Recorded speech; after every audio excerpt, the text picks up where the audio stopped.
So to buckle up baby for rear facing on the Graco Extend2Fit, you're going to make sure that baby's sitting center in the seat and all the way back.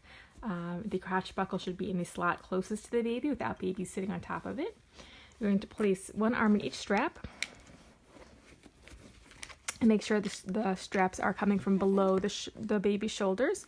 And the way to adjust that on the Graco no rethread harness seats is to squeeze the adjuster handle at the top of the seat while raising and lowering the headrest, and that will bring the straps up and down along with the headrest. Buckle each of the buckle tongs.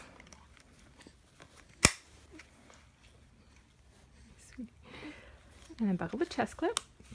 And then I slide the chest clip down and pull up right here above the buckle to remove any of the loose webbing, the slack from the baby's hips.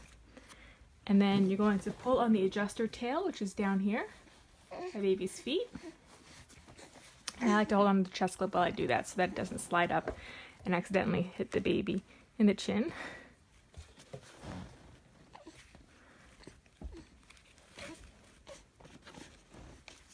And then you're going to test if the harness is tight enough by trying to pinch the webbing at the child's shoulders. If you cannot pinch the material between your fingers and your fingers slide off like this, and the straps are tight enough. And that's how to buckle up a baby rear facing in the Graco Extend2Fit. Thanks for watching.